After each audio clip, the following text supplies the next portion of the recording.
Nggih, sedanten para habaib wonten Mas Arif Kapolres sedanten ingkang kula hormati. Niki paling kula ngisi namung 20 menit pun top niku.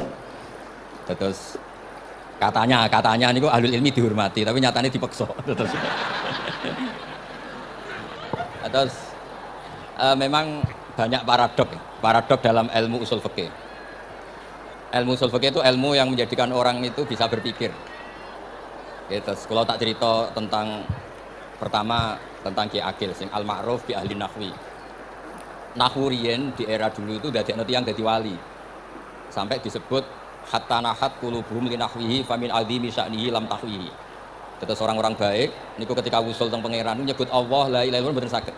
Sagednya namung nyebut dhamir sya'an niku hu. Akhirnya kathah toreko sing ha hu niku gara-gara ahli nahwu niku. Nah itu disebut fa'uribat makna dhamiris sya'ni. Jadi ngelafatkan la ilaha illallah tidak bisa tapi hu bisa. Mergi ke Jawa itu kang akali, terus hukum itu diakali.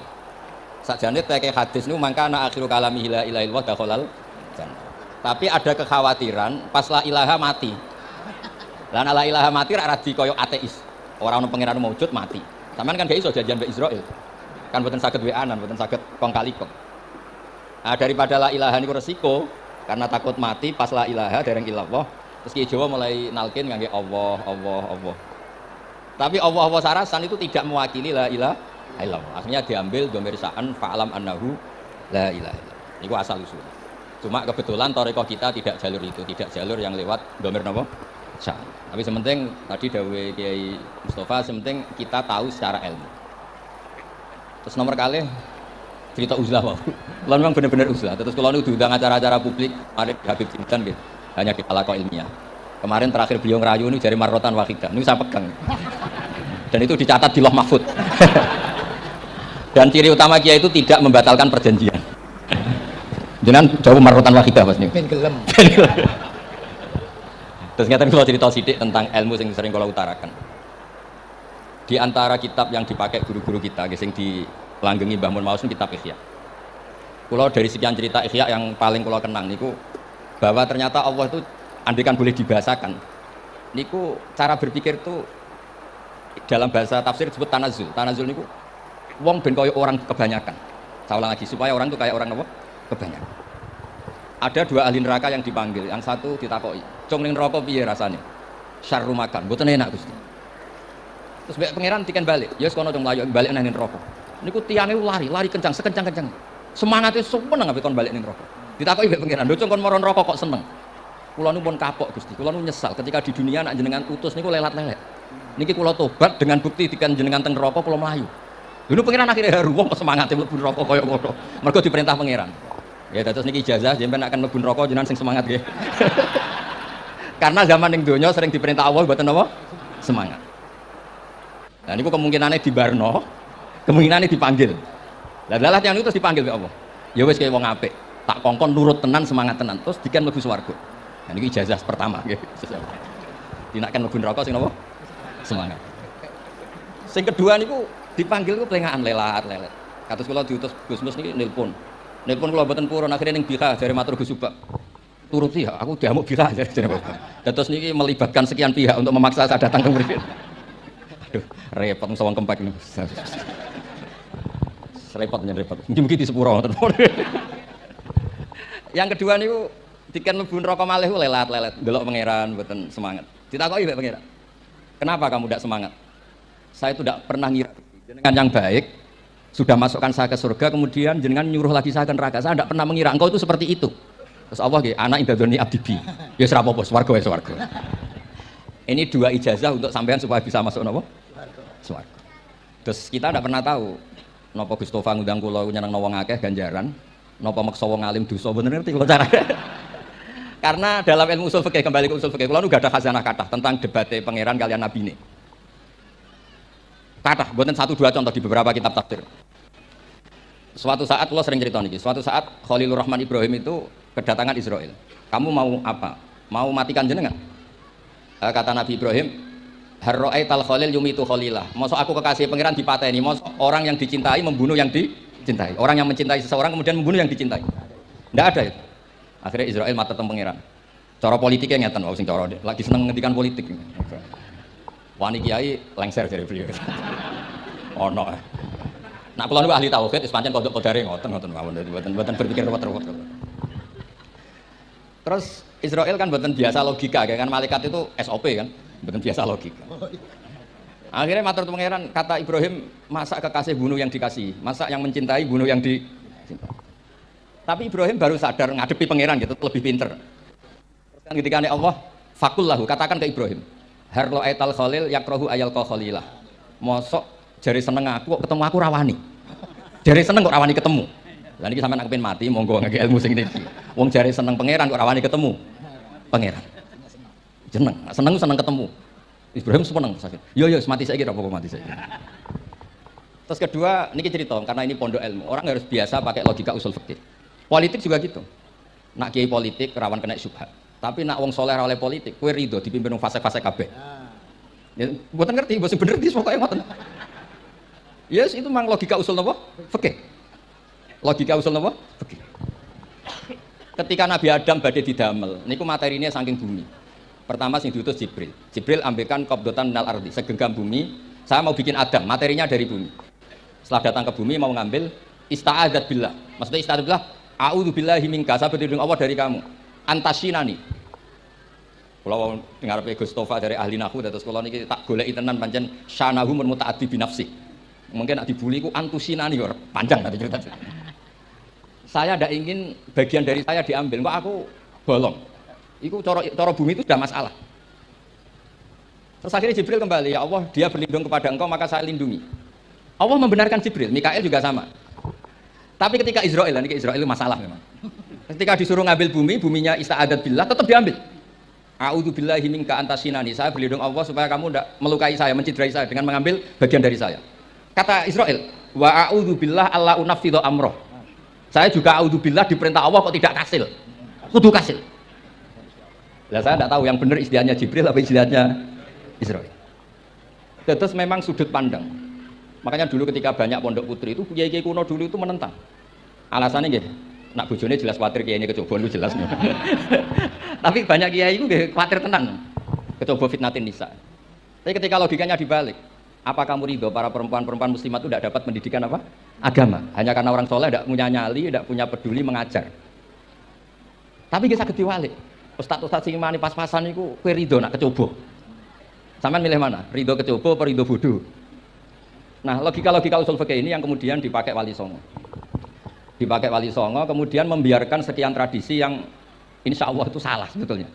Tapi tidak sebanding dengan asmani Allah Subhanahu wa taala. Misalnya begini. Ya niki dirungokno mawon. Sampeyan ra paham mboten napa-napa. Sampeyan nak ra paham wis anggap ae tawadhu.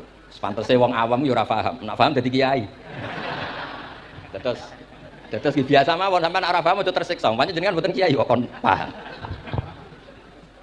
Nah sampean pinter kados kula mestine ora ngrungokno, semangatnya hasuh. Terus rivalitas perkara. Nah cara Mbah Mun nak cerita ngoten, dhisik ke zaman bodoh iku angger kiai mbok cucuk. Bareng padha kiai niku koyo saingan. Niku pun sunatullah ndak bisa dihindari, niku pun sunatullah. Terus kembali lagi logika usul fikih niku dipakai oleh Wali Songo. Nyata ada cerita ini rungok nonton. Itu sudah saya cek di beberapa riwayat, termasuk di Musnad Imam Ahmad. Ada orang ini bukti teorinya Wali Songo itu benar. Wonten tiyang gadah kesalahan. Niku dokumen kesalahan ini madul basor sepanjang mata melihat. Wes ngoten jumlahnya 99 bok. Kayak apa banyaknya? Per bok madul basor sepanjang mata nopo melihat. Ketika dia ditanya Allah itu kalau tanya demokratis. Adzolamat kata abadi, jangan-jangan malaikat saya sentimen, kalau kamu jelek ditulis, kalau baik enggak Gusti. Afalaka udhurun, jangan-jangan kamu saat salah itu punya alasan, enggak Gusti, ya memang salah. Tapi kata Allah, sudah kamu tenang saja, kamu punya ini. Itu hanya satu box, ya kira-kira kayak tempat jam tangan itu. Enggak, kamu punya ini, cukup ini. Terus malaikat tanya, ya Allah, apa artinya, apa ngefek itu kalau ditimbang dengan kejelekan sebanyak itu dengan satu box jam. Orang ini juga bilang, Gusti, sudah ada usah ditimbang, enggak ngefek itu pasti kalah. Tapi setelah ditimbang menang yang satu box kecil tadi. Karena di situ adalah ilaha illallah Muhammadur Rasulullah. Jadi malaikat diancam sama Allah, kamu berani tidak mempertimbangkan nama saya? Apapun banyaknya box itu dosa itu tidak saya. Kalau ini la ilaha illallah itu nama saya. Kamu berani tidak mempertimbangkan nama saya? Ya tidak berani Gusti, ya harus dimenangkan. Nah itu. Semalam kalau pengajian ini orang istilatur rijal wan nisa, tapi baru kayak ngaji di sepuro. Ya aja muni halal tapi ya aja muni terus gak ono faedahe. Di sepuro insyaallah. Karena kalau nuruti harus steril halal itu kayaknya enggak bisa. Terus di situ ditutup fala yaskulu ma asmillahi taala syai'un. Dibanding asmanya Allah taala sesuatu itu enggak ada nilainya. Pasti menang Allah taala. Sehingga banyak ulama ngendikan kowe nak berdosa, bersalah maca iki-iki.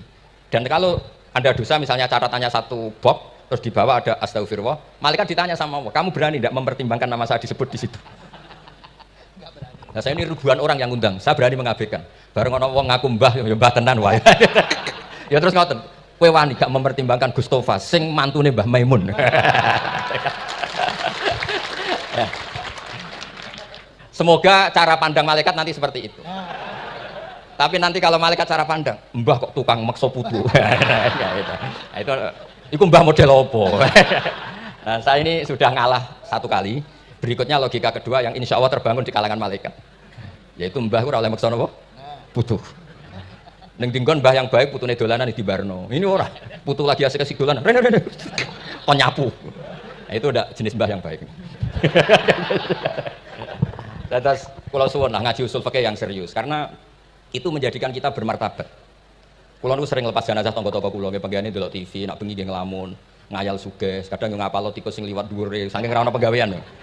Tapi kulo nak lepas jenazah ini orang baik. Sampai bojone protes, "Apik opo lho Gus angger bengi ku mau ngelamun ngitung tikus liwat, ngitung apa." Terus kulo matur, "Ngitunge aja ngono, ngitunge tarokal ma'asiya. Wong ning omah itu artinya tidak dugem, tidak nglakoni maksiat." Itulah yang menjadikan usul fikih itu ilmu yang sangat terhormat. Coba kalau Anda jadi pakar usul fikih kayak saya, mau kaji betul usul fikih. Orang tidur semalaman jangan bahasakan tarokat tahajud, wa tarokal witro, wa tarokal qiyamul lail. Tapi bahasakan tarokat zina, wa tarokal ghibah, wa tarokal kada wa kada minal ma'asi. Keren mboten? Keren. Kalau kamu udah ahli usul fikih maka kiai kok amen turu. Kiai kok guyon suwengi. Lho kiai guyon suwengi itu melawar. Kiai itu ustaz juga manusia. Karepe bengi ku ya kepen nonton. Tapi kan mboten pantes. Akhirnya korbannya santri ini dijak guyon gak jelas. Lah apel ning rondo ya ora pantes. Nglawan nafsu iku berat, carane yo dilalek-lalekno guyon iku. Lah muga-muga malaikat kabeh ahli usul fikih nganggep ngono iku perlawanan terhadap keinginan apa maksiat. Malaikat ngaji ora. Makanya itu disebut di kitab usul fikih tentang usul itu izma min mubahin illa wa yatahaqqaqu bihi tarku haramim ma. Fa yalzamu minas sukun tarkul qatli wa minas sukut tarkul hibah. Tidak ada sesuatu yang mubah kecuali saat Anda lakukan, saat itu juga Anda meninggalkan keharaman. Maka sebetulnya mubah ini punya nilai yang luar biasa yaitu tarkul haram atau tarkul ma'asi. Jadi sama ini sama rumah kukar kukur, mlebu metu, kukar kukur meneh, mlebu metu, bariku turu angop ngorok. Nah, semoga malaikat ini al-usuli sehingga ngitung itu hadza tarokal ma'asi ya kullaha. Hebat. Ini orang yang tinggal napa? Maksiat. Kayak nak malaikat itu jenis rada ekstrim. Alumni kempek, suwengi ra tahajud ora witir ku alumni opo. Mulane kalau niku ngaji usul fikih terus supaya diperdengarkan ke malaikat. Supaya teorinya pakai usul napa? Fikih. Jadi kalau melihat kita melakukan mubah niku dihitung tarkul napa? Ma'as. Nah, ini pentingnya ngaji. Kula nate ditanya sama seorang dosen. Gus, masa iya Quran yang katanya mutu semutu-mutunya, kemudian ada ayat kulu washrobu. Mosok urusan mangan, enggak usah disuruh orang juga makan. Terus kualitasnya kulu wasrobi itu di mana? Terus kalau jawab, terus sorokan yang penting wopo, rapat utawa seminar. Tidak ada rapat, tidak ada seminar itu kamu tidak mati. Tapi kalau nggak makan itu mati. Penting mana? Ya penting makan. Lah iya, jadi orang itu lupa kalau sesuatu yang seserius itu karena menjaga nyawa, yaitu makan. Terus karena makan itu hal yang murah dianggap biasa, itu bahaya. Sehingga sebetulnya yang kita bisa jadi wali lewat hal-hal keseharian tidak bisa jadi wali karena tadi. Saya punya hadis, ini mudah sekali untuk Anda jadi wali. Bahkan di atas wali lah. Inna woha ta'ala layar doa anil abdi. Pakai inna masih pakai lam taukid. Inna woha layar doa anil abdi. Ayakulal aklata fayahmadahu alaiha. Awyas roba syarba fayahmadahu alaiha. Allah itu sangat ridho. Ada orang makan satu asupan, kemudian dia muji Allah. Loh, orang tidak punya alpat itu tidak mati. Tidak punya tanah ribuan hektar itu tidak mati. Tapi kalau nggak makan sesuap nasi, mati. Penting mana? Penting makan. Tapi gara-gara kamu tamak. Untuk syukur nunggu punya alpat, untuk syukur nunggu punya tanah banyak. Anda ini bodoh, mau syukur saja syaratnya kok banyak. Jadi sebetulnya kalau kita mau jadi wali itu cukup setiap makan itu kamu syukur. Fayahmadahu alaiha. Au yasroba syarba fayahmadahu alaiha. Makanya wali-wali dulu kalau didik raja yang sedang berkuasa itu ditanya. Kamu raja besar, punya pengaruh besar. Andaikan kamu di padang pasir dan kemudian Anda tidak mendapatkan air sama sekali. Apakah kamu menggantikan kerajaan kamu demi beli satu seteguk air? Iya akan saya beli karena saya kalau tidak minum mati. La tafrah bimulkin la yusawi jar'atamain. Kamu jangan bangga dengan sistem kekuasaan yang tidak senilai dengan seteguk air. Orang nggak jadi raja itu nggak mati, tapi kalau nggak minum mati. Terus akhirnya dosen itu tahu, wah berarti kuluwas robu itu luar biasa, Gus. Sangat luar biasa. Makan dan minum itu luar biasa. Makanya terus ada kiai mertamu mangan. Kalau tadi baru datang kon mangan, di sini ada mangan. Ya saya anggap aja itu proses jadi wali, ngoten mawon. Jadi segampang itu jadi wali. Nah, kemudian gara-gara torekoh, terus jadi wali ku repot kon maca 10.000 wiridan, kon opo. Kesuwen itu cara-cara kesuwen. Karena ini partai gak torekoh tadi. Dulu abahnya Mbah Maimun Mbah Zubair itu kalau disuruh wiridan lama-lama itu enggak mau. Sementing diridani pangeran, maca kok akeh-akeh. Nah, itu partainya partai ahlul ilmi. Ya partainya partai ahlul apa?